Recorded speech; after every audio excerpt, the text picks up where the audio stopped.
Hi, and welcome to Dietless Living 360 Degrees, Overcoming Weight Loss Obstacles with me, your host, Katie Gordon.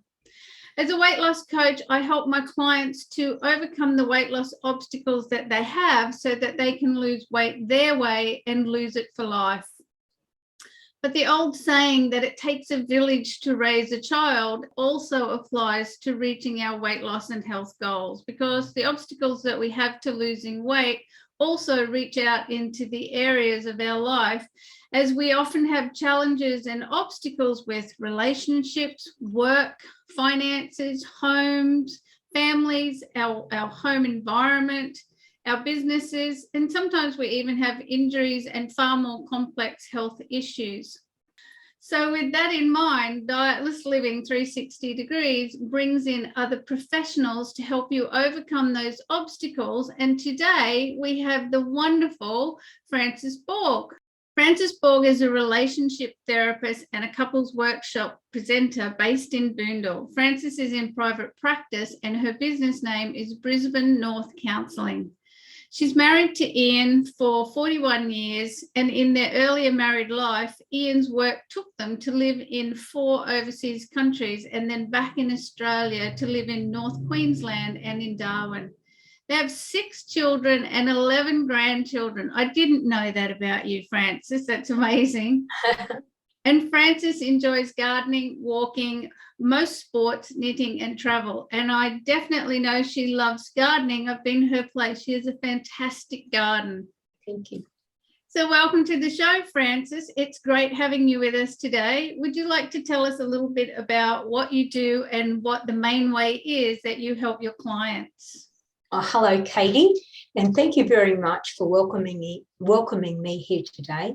And I really want to say thank you to that wonderful little catchphrase of yours of this dietless living in 360 degrees kind of look.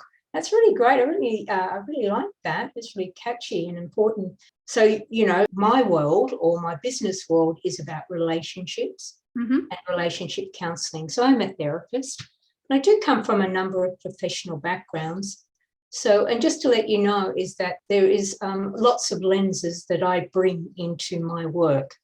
But I did start life as a registered nurse and a midwife, and I went off to do a degree in theology, and I've got my master's in social science, and I majored in the counselling. And that's when I launched myself, after completing that, that's how I launched myself into counselling, and that was 16 years ago. Wow, 16 years ago.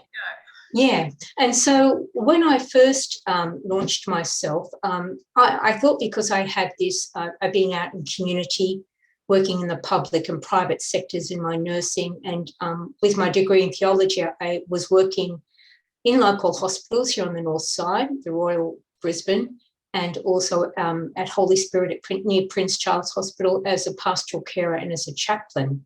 Yeah. And there's a whole lot of other things that I worked in using those kind of 4 career bases there. My mainstay was midwifery, and as a midwife, the Royal Women's, I could work there as a casual. These are all the other lenses or the other skills that I bring with me. And it was in 2006, I completed my master's. I was working as a casual at the Royal, and then I had some part-time work in a women's refuge just here on the north side. All right, so maybe what I should say is that, with this training, with my life experience and with my more specific training in relationship counselling and therapies, then that's I have these skills. And this skill, most of my training is around something called imago relationship theory and therapy. And so that when couples come to see me, I've got this relationship science and this way of viewing what history or therapy says a little bit more about couples and why they find themselves, they're here in therapy because now they're in conflict. Yep. There's a big disconnection. And so that's the beginning point when I see most couples. And then I've got this background to help them understand what's going on and to use some processes for them now to safely begin to talk to each other, learn a little bit more about what's really going on for each of them, and to share it safely. From there, they can learn, there's the potential for change to take place. Awesome. And I imagine that it's quite a surprise for them to discover what the real problems are. Actually. When they get down to it, it's never anything what it seems on the surface, is it? No, not at all. And in fact, that's a really interesting thing, because couples come in here and then they find out something that hasn't been true for 9 years. Yes. So something's been misinterpreted or withheld for reasons, we all have, we don't feel safe enough to share things. And so now, because they, I've got this skill, which is to help them feel safe, to be able to listen to each other, that then other things show up. And you're right. Yeah. Some new discoveries. That's really interesting. And I'm going to talk to you more about that as we go through. Sure. Because it's really interesting for our viewers to find out more, because that's actually why they're tuning in, because they want to find out more about the couples therapy and working together. But I wanted to just talk to you a little bit about yourself, because we also want to get to know you. And, the truth is that we all go through hardships in life. That's just how it is for us as a human being. And I think it's really good when we get to hear other people's how they've overcome hardships, maybe, just pick like what your greatest hardship has been that you've actually had to overcome in your life, and how you did it. Like, what strategies did you use, and how did you develop your resilience in that time? Or maybe you developed your resilience like later, maybe it came from having the hardship. So if you could just share with us what your greatest hardship has been and how you've overcome it, Francis. I saw this question before, okay, so and I knew that I had to kind of, you're giving me a bit of heads up, what to talk about. And I found that very difficult to say just one thing, or to try and express it. And I often say to people, I've got more lives than a cat. So I wanted to say that, maybe because I'm in this privileged position, or, when I was nursing, and especially in midwifery, I met people who were really going through some pretty traumatic and tough stuff, some real life and death stuff. And in fact, for some, it was real death, the death of their joy and their happiness and their wishes and their surprises. But just even as a therapist, people come in here and they do come with their stories, and I just feel like it's like I can't trump any of those stories, right? So I don't think anything really bad has happened, But I don't need you to trump their story. No, but I know, and I know I've had where people have let me down, or when I'm being the last to know, and being a therapist and doing my own therapy on myself, and then constantly being in discussions, right? I think it was like this thing, I never felt I belonged. If I was to say, what's the biggest trauma? And it's shown up in so many parts of my life. And of course, there's a beginning story, because the belonging story really had to become in childhood, didn't it, with the own family. And again, I don't want to dishonour or be disrespectful to those people who did as best as they could, or the siblings or the relatives that I've got out there, or even the community I grew up in. But that was really, that was the big trauma that I had to live with until... And remember, I started telling you a little while ago a story about being employed somewhere and being told I didn't belong and I can't stay. Yeah. So the story had stayed with me, right? And it could be my childhood brain misunderstanding or misinterpreting, okay, right? But I could be very, very spot on, okay? Yeah. And so if I would say what's the big trauma story in my life, is that it took this long for me to go and do something about it. I think most people can relate to that, Francis. And you're so right. It's the story our brain tells us when we're little, which may or may not have anything to do with reality, but it becomes a reality for us because of the way our brain's interpreting everything that's going on. But it could also be very true, Katie. Let's not just, it's not Well, just. it can be. It can be. But I think that feeling of not belonging is really a universal feeling. I think if you spoke to a lot of the population, I know I've felt it myself. Yeah. Many times and very heavily, where that I don't belong in the group I'm in, basically in society. And it is a story that our darling, wonderful brain, delivers to us on many occasions. Yeah. Yeah.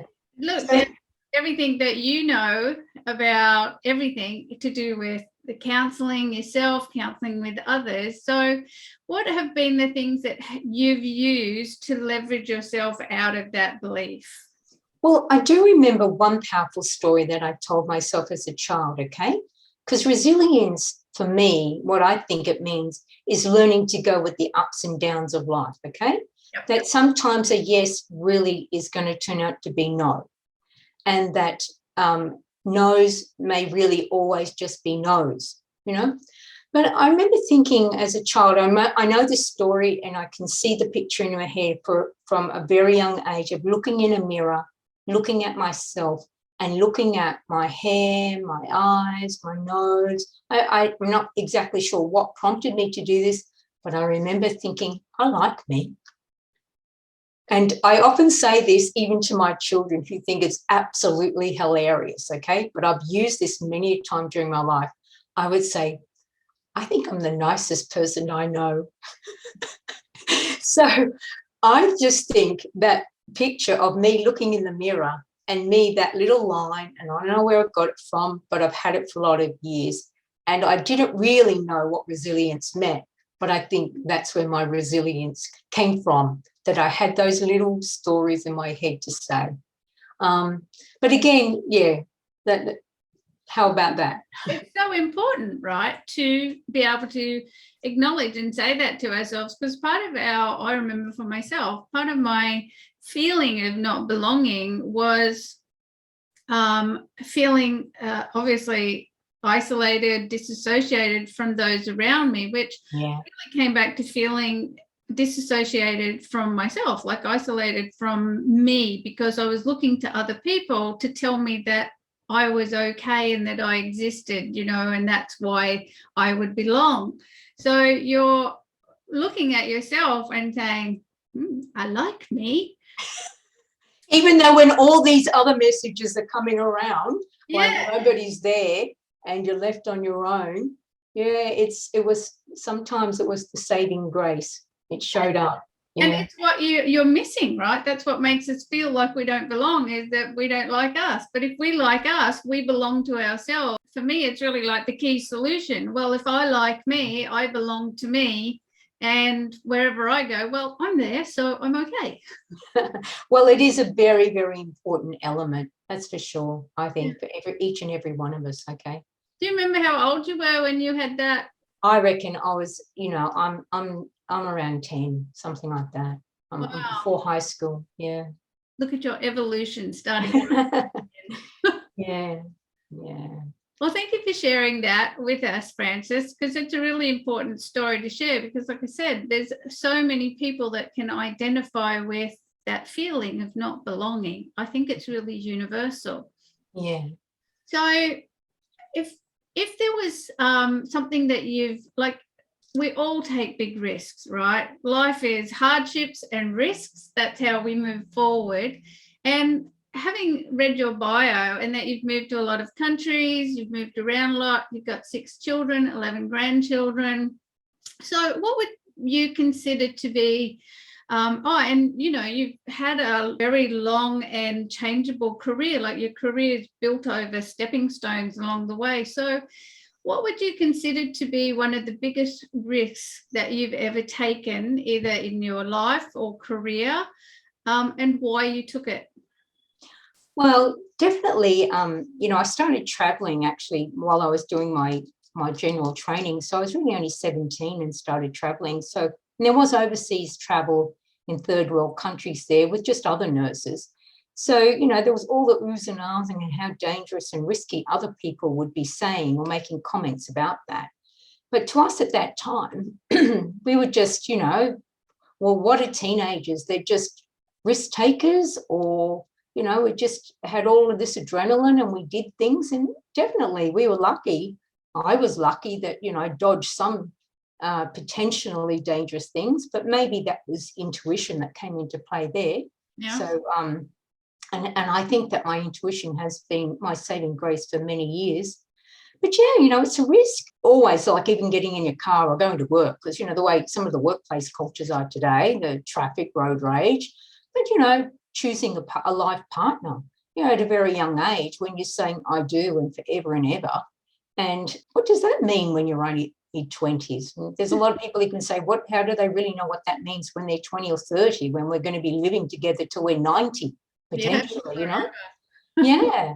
But, birthing, when I trained, we were gung-ho midwives. We were into home births then. So I was overseas having home births, or birthing in third world countries. So, and people thought that was risky, but I don't know. I don't remember being frightened. And I must admit, I had some training, but, I don't know what was the biggest, riskiest thing. So there's been a whole lot of things that, but I suppose when I did launch myself in private practice, remember, it was a knee-jerk reaction to being told one more time that I don't belong. Yeah. And I remember thinking, F you, and I wasn't saying Francis, not you. Yeah, no, and I was saying, that's what I told myself, I would never work for anyone ever again. And so I launched myself into private practice, and I had to just follow this kind of like paper chase trail of how to set yourself up legitimately. Yeah. But I do remember on the first day that I did open my practice, so it's big risk telling people this is what you're going to do, and a lot of people asking, well, how are you going to do that? No, I didn't have any answers, but people came to my office in those early weeks and told me how many times a new business would fail. Oh, I know, they're so helpful with these statistics, aren't they? Yeah, they are true statistics. So, risk, I think, that over time it did start to affect me in the sense that I stopped paying attention to just what I was trying to achieve. And when I could call myself back to that, some of my anxiety would be diminished, okay? So, but there was a stage where I was losing my hair, and that was from stress and anxiety, not sleeping enough, and waking with that pounding in my heart and waking up in terror. And in the dark, to tell myself, I had to talk myself into remembering I'm in my own bed, I'm safe, there's my other half there with me, and then to quiet, and just for me to be able to talk and tell myself what it is that's woken me up and how to get myself back to sleep. So maybe it was that, because for me it was like you didn't realize all the world, the eyes are upon you. And of course, there's only a little old me. That wasn't true. The whole world isn't waiting for me to crash and burn. But, when you met people, generally the first question was, how are things going?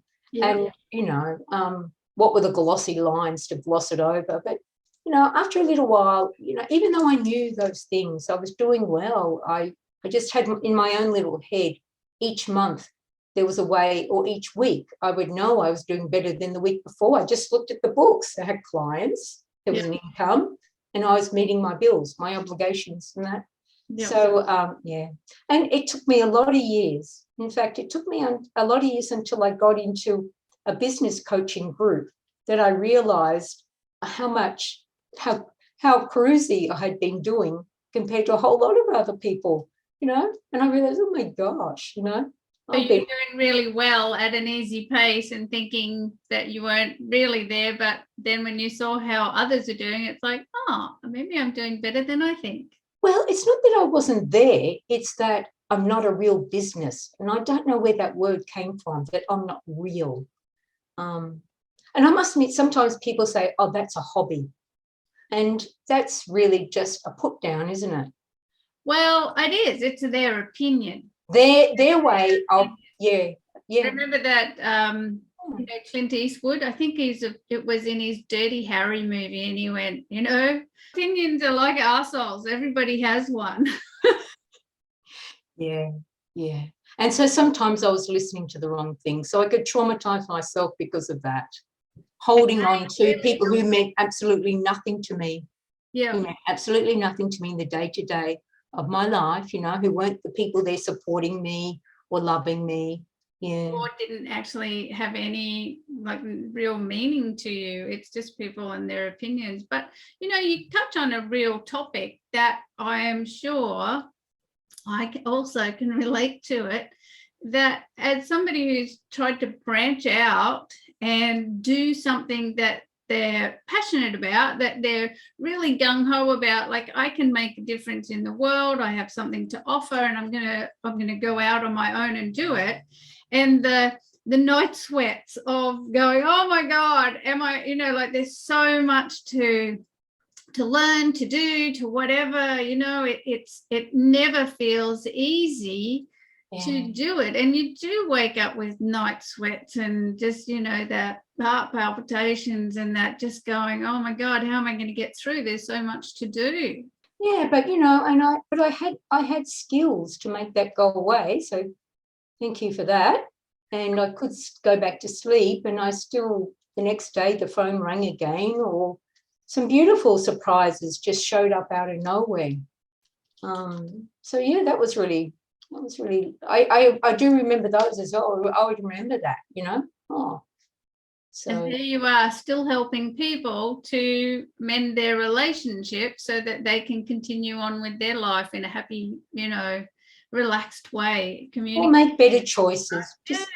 Just make choices, their own choices, as opposed to being reactive. Yeah. Yeah.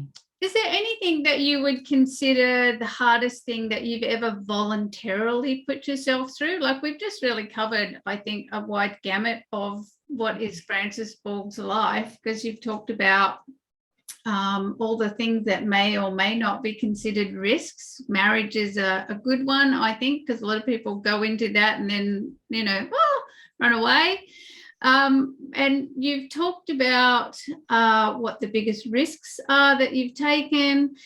But is there anything that you've voluntarily put yourself through that really was something just so hard? I remember there's some things that I've done, and there's a particular thing in my life that I often say to people, like, it was the hardest thing I've ever voluntarily put myself through.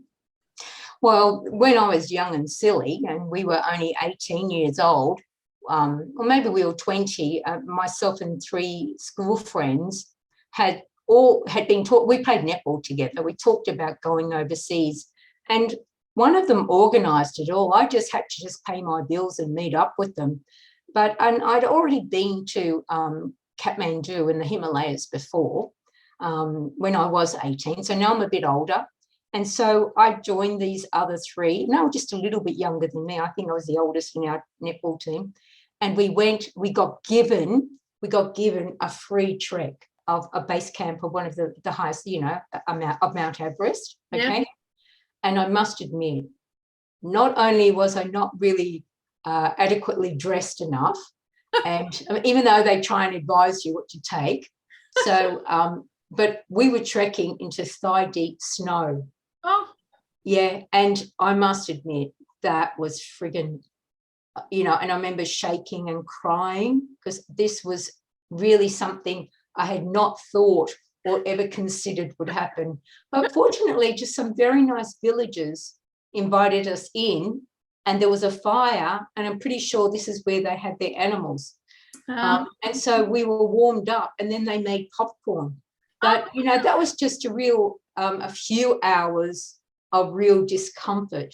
But certainly if you ever go mountain climbing like that, it's not just, it really, you think you're physically fit at 20 just because you play a sport every Saturday, Saturday afternoon or something rather like that. But really going up those kind of mountains and coming down them, my gosh, they give those legs and those knees a real kind of shaken up in a big way. So I think there was a few hard days of some hours were really long, and sometimes the nights were pretty cold. And I don't know, I didn't really sleep because I was cold. So that was something, if you called it voluntary, well, I said, yes, I'll go. Yeah, you said, yep, I'm coming. And then, you make your choices and off you go. And you learnt your valuable lessons along the way. Yeah. And probably saved you from getting frostbite, maybe being invited into that warm fire.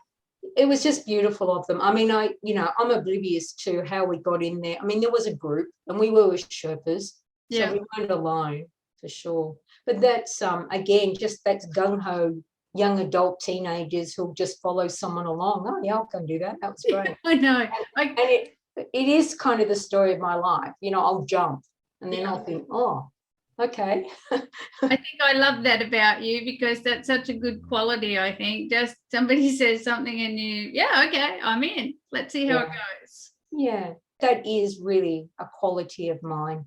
And sometimes it's left me listening to people in their depths of despair. And, I really wish I didn't have to hear it. But, just for a little while, it's okay for me to just stay there with them as well. That's the kind of the worst part of it as well. You can't take pain away. No, you can't. We all have to, we're human. That's for each of us to deal with, isn't it? Yeah. So on to more brighter subjects. What's fun look like for you, Francis?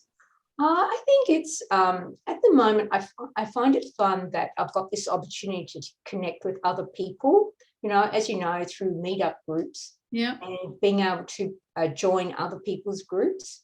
So I like being able to make a choice to go to places and be with other groups and hear other speakers. Often it leads to a lunch somewhere so I can chat with a person or a few other people. Certainly that's what's fun at the moment with me. And certainly the garden, I like to grow things, and sometimes my grandchildren want to sell plants out the front, so we have a bit of interaction around that. Nice. And it's very kind of people to stop and pay them way too much money for a plant, but it's very kind of them to do that. And then if I really wanted to do something fun, it's like live sport. Fortunately, I got to go and watch a Broncos game. Suncorp Stadium on a Friday night with my daughter. And I mean, it's not that I support either of the teams that were playing, but I was with someone. It was with my daughter, and we're public transport and just people around us and screaming and yelling, I know a live event is amazing, isn't it? Like I don't have any great interest either, but if I can get to a live event of anything, it's the atmosphere that makes it.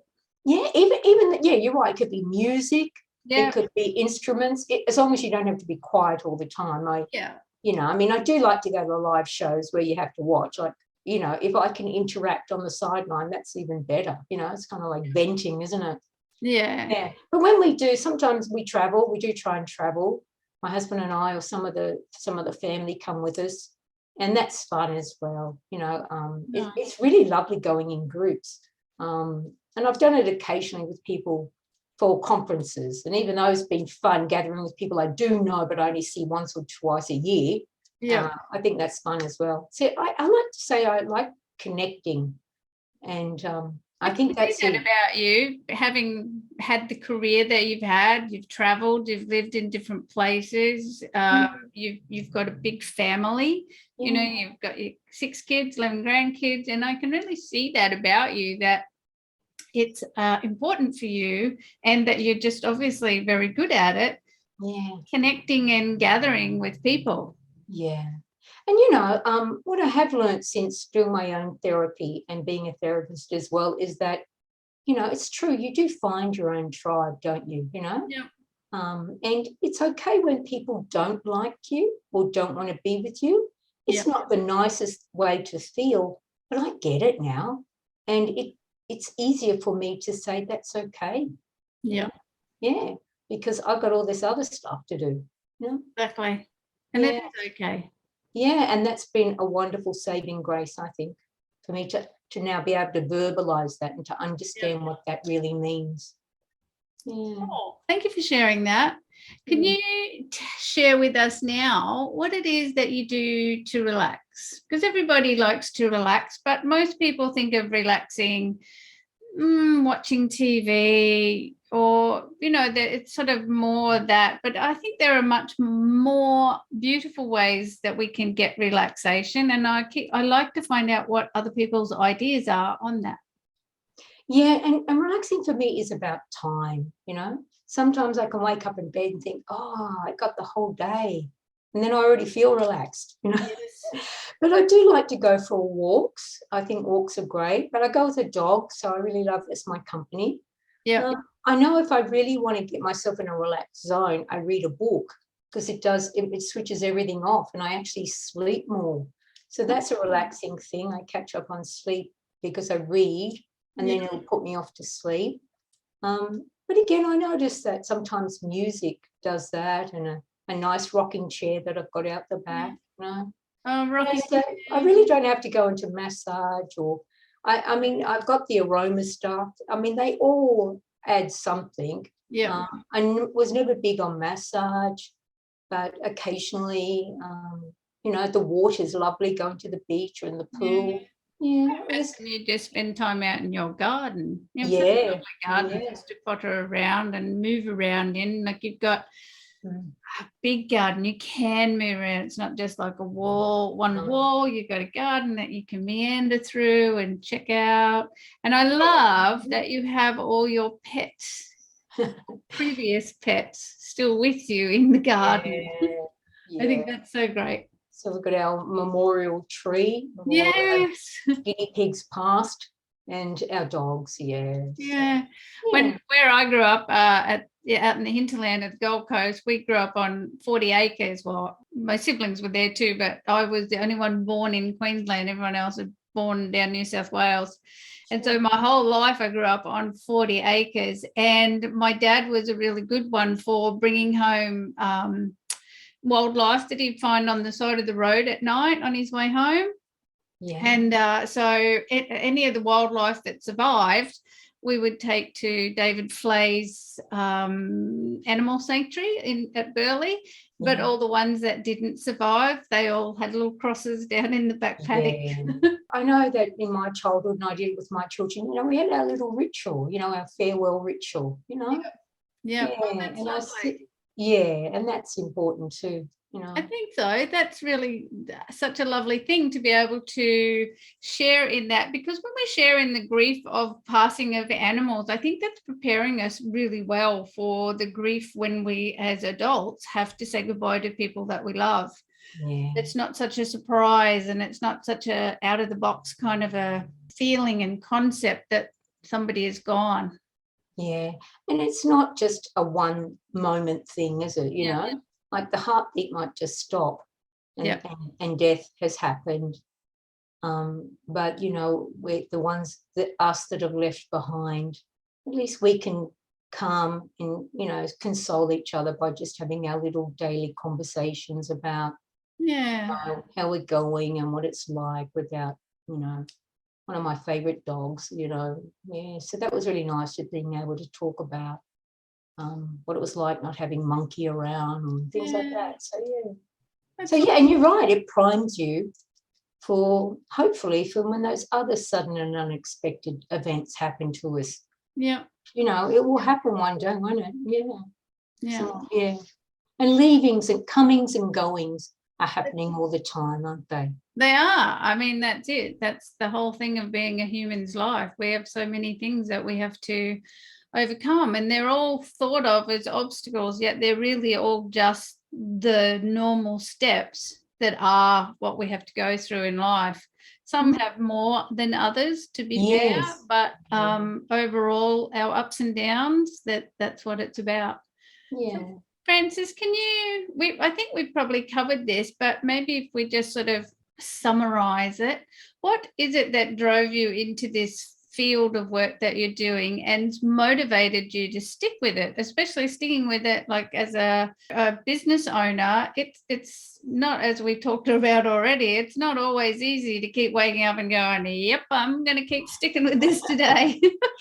No, but I am really passionate about relationship therapy, okay, and the theory that I practice with couples. And I suppose how it happened was that, like I said, I opened my practice, and at first, because I had a family and I'd been in lots of community settings, hospitals, I went off and just did this specific study about family therapy. But very quickly, couples kept coming. Yeah. And so now I would start practicing some of my family therapy on couples, and these couples would start fighting in front of me, even worse than my husband and I in our worst day. Because, the family stuff, we're trying to find out what's going on. And so, but if you put the couple in and invite them to talk about, almost asking him, who's upset you and what did they do? Well, in the end, I would just get them more activated. I brought into the room the very thing that they were doing at home, but they had no skills yet. Of how to actually stay with it and just have different language around it. So sometimes this happened. I mean, I did really great work with a lot of people, right? Okay. But occasionally this would happen and it would take all session to calm them down. Sometimes I thought they left worse than when they came, right? Yeah. But so I went looking for this theory. So that's where it came from. And when I got to this theory, it took me a while to get there because I still had a little girl at home. But when I I had to travel to another state to go and do this training, within the first morning of that training, whatever we started discussing, some very truthful things about me showed up straight away, right? Yeah. My first family, the language, the words I had about myself, one about not belonging, right? Remember that word attracted me all these years, right? Yeah. And now another one is that I'm problematic, right, was another one. But the most powerful thing about that was that I realised my own relationship was in a bad way. It was kind of like, I realised then that it was like asking a train wreck, my relationship, train wreck, right, to go and fix up other people's relationships. And that was the big thing as well, okay? So once I realised I had to face that, the childhood stories, whether they were true or not true, and how the childhood stories had impacted on my adult relationship. And there were so many things that kept happening, that cycling from my childhood into my adult relationship, okay? Yeah. And this theory was helping me make sense of it. It's kind of like I finally stopped to listen to me. Because when I'm okay, right, then I got a big better chance of just maintaining the things and people about me and myself, right? Exactly right. See how already the passion came, because bang, here I am thinking, I have to go and study this and then I'll know. Then I have to go and study this and then I'll know. Then I'll go and study this. I mean, who goes and does a master's when they've just had their 6th child? I don't know, but me. It was me. Okay, so, and I don't even like writing. Dedication. Okay? I love your dedication. But it was, I think all the while I was searching, when will I be enough? When will I be okay? When will I know? When will I know? And then when I was doing this theory about relationship counselling, for me to practice it, they said to continue, this was like only the introductory, they said, oh, you and your husband have to go and do a couples workshop. And then I thought, how am I going to make him to come and do a workshop with me? We don't even really like each other. I'm Francis, yes. And so I used all my childhood skills to make him come. And there's a huge story about that. But even just to say that after we did the workshop, right, it was like things just got so much better. Yeah. And then I realised the legacy that I'd given my own children, which is my childhood dysfunction, I kind of was just passing it on to them, right? Yeah. Some things were absent. And then I now had skills to try and remedy that and undo it. And that was a powerful message, because about 6 months after we did that couples workshop, 3 of our adult children, because now they were young adults, they had partners of their own, they were visiting. And the younger of the 3 said to me, my husband and I were sitting at the back, the youngest one, and they were all there. She said, so what's going on? And I said, what do you mean? What's going on? What's wrong? And we said, what do you mean? How come you're in the same room together? And how come you two like each other? Katie, how come you two like each other? So we've not seen this before. What's going on? Yeah, they couldn't understand. Yeah, it was unfamiliar. right? Yeah. See Wow. what And I, it must have been for them to bring it up, right? yeah, and so they thought someone had to be really, really sick. Yeah, something's amiss. Yeah, so that was 11 years ago, right? And then from then on, because I had these skills, I was able to, talk to their grandchildren and to them in ways that, instead of making things worse, I could actually I opened my mouth when I could. Sometimes I knew just to stay out of it. And then I had better answers or better conversations for them. And with time, I could show them the work that I'd been doing for them to read and to understand that this is another way to be. So What a great legacy you're leaving for not only your family, you mended your own relationship by following this path, and now you're really giving that same gift to other couples. Yeah, and that's right. And the couples workshop, right? That's where I think the power is.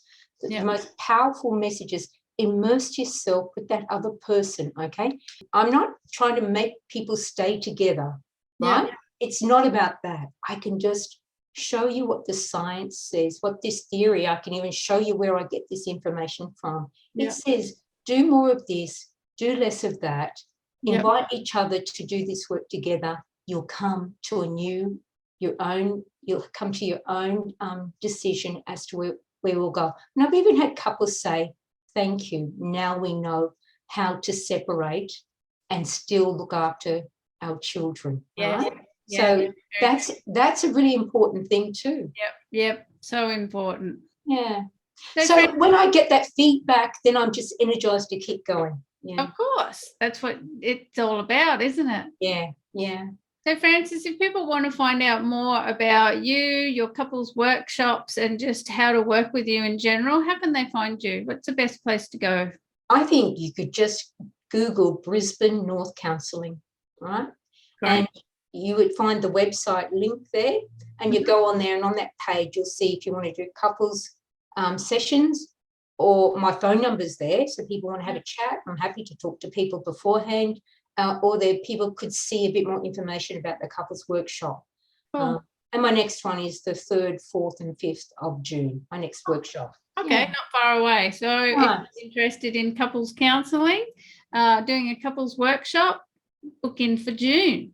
Yeah, that'd be great. I mean, I just had a couple who was at my last workshop, which was the beginning of March. So just another feedback from her today was, if I could stand on my roof and yell and tell everyone how wonderful this is, and to tell them how cost effective it is, and she just said that, this is the thing to do. Wonderful. Yeah. Thank you so much for sharing that with us all today, Francis. I, again, just thank you for coming on to the show. It's been such a pleasure talking with you.